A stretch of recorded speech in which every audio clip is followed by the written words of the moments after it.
This is a 2024 inspired by Gibson Epiphone ES-335.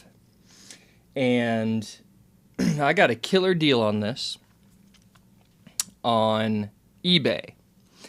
It was listed as refurbished, which basically just means that's how sellers, like guitar stores and stuff, can list an item that might be a floor display model, and there might be like very minor defects. I got another one. I got a Player 2 Series Stratocaster in red. I believe those go for somewhere around $800, brand new, and I got it for like $5 maybe. And I didn't see any defects with it. I think the listing said it was returned, but it still had the stickers in all the right places. I mean, it was brand new. This one, I'm going to guess this was a floor model, and its only defect is this little chip right here where someone bonked it. Other than that, it's brand new. As you saw, I opened it out of the box. It came with a gig bag. It came with all the sticker pack stuff and truss rod key. It's set up decent. I'm going to go through and set it up more. The fret ends are great. They are not sharp at all. It still has the clear plastic protectant on the pick guard, and it still had the clear pickup covers. You know, the little plastic pickup protection. Everything works on it just fine.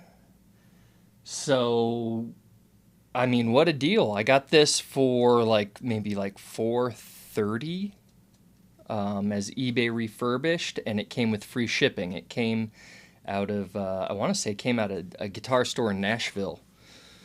So, you know, if you live, I can live with that little ding that's on the back. I don't care about that. Other than that, it is a brand new guitar. It might have been a floor model, like I said, that people played, but it has just that one little ding on the back side, right at the binding. And so I got a significant, discount on it, and free shipping. So, I mean, whatever the shipping would have costed for this, deduct that from the price that I paid, which was I think around $430.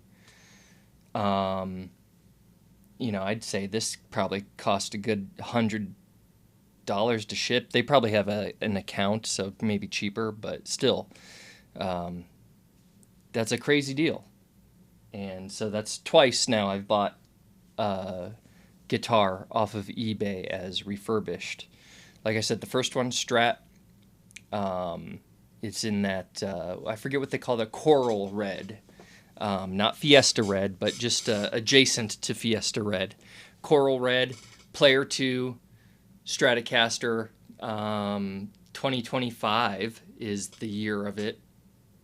So rosewood, fretboard, Alnico, pickups, great guitar, and it had no defects on it. It had a sticker. They said that you could see light scratching where it had been played on the pick guard, but it still had the pick guard plastics on it and the sticker on the pick guard that says Fender Player 2 Series, and it lists the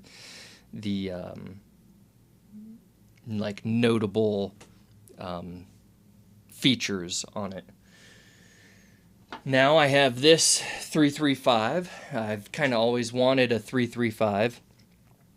I did get the Starcaster, Squire Classic Vibe Starcaster, which is kind of like a offset 335, and I love that thing. But this has a different feel to it. The neck has a different feel to it, and I think this probably has the Gibson scale length, whereas the Starcaster would have a scale length like a Stratocaster. And this has a I don't know. This is awesome. This satisfies my Chuck Berry / Back to the Future, needs. A 335 in red, and it has kind of that flame top on there, which is a real flame top. You can see the difference between real and like a photo that they put under there is when you look at it under the light, you can see the flames kind of do a little bit of a thing. They kind of change a little bit in the light, and I can see that. So, yeah, great guitar. Very resonant and rings out, due to the semi-hollow nature of it. But this is going to be a fun one for the personal collection.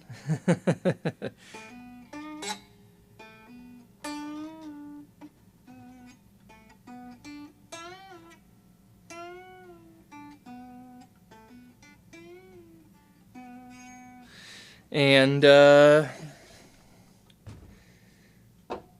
going to guess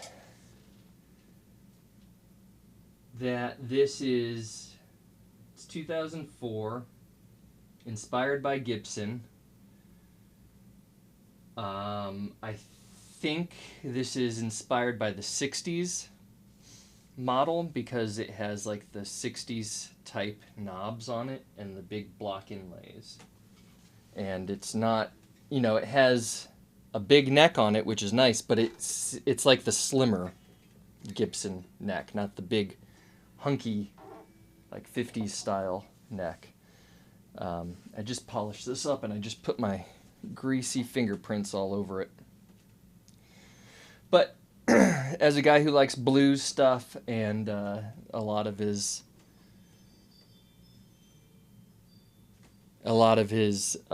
guitar heroes, their bluesmen, have had a 335.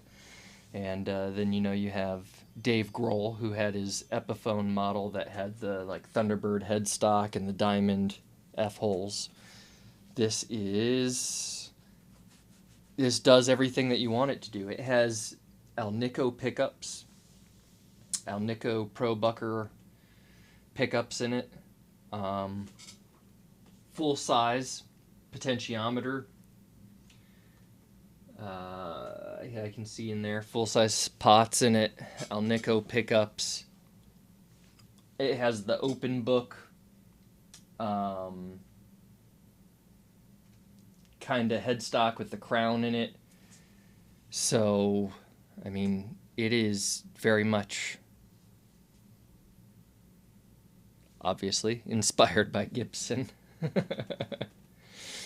So I'll eventually do a setup on this, but as of now, it doesn't need one. What kind of tuners does it have on it?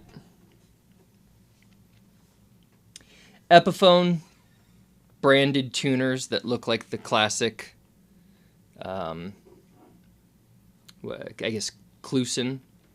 Did they use, I don't know, whatever, but you can see there, classic tuners on it.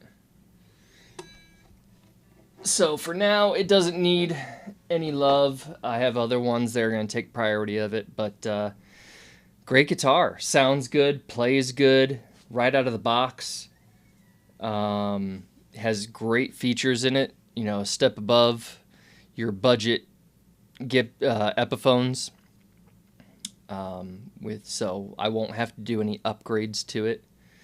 Maybe one day I might throw a Bigsby on it, but I'll be honest, I just tried a Bigsby vibrato for the first time at Guitar Center the other night after I had dinner. There's a Guitar Center next to the Brazilian steakhouse I took my fiance to dinner at, and I saw a guitar with a Bigsby, and I was like, you know what, I've never actually tried a Bigsby, so it was a Gretsch, and I played with it a little bit, and I didn't like it. Maybe it was just on that specific guitar, but I didn't like it.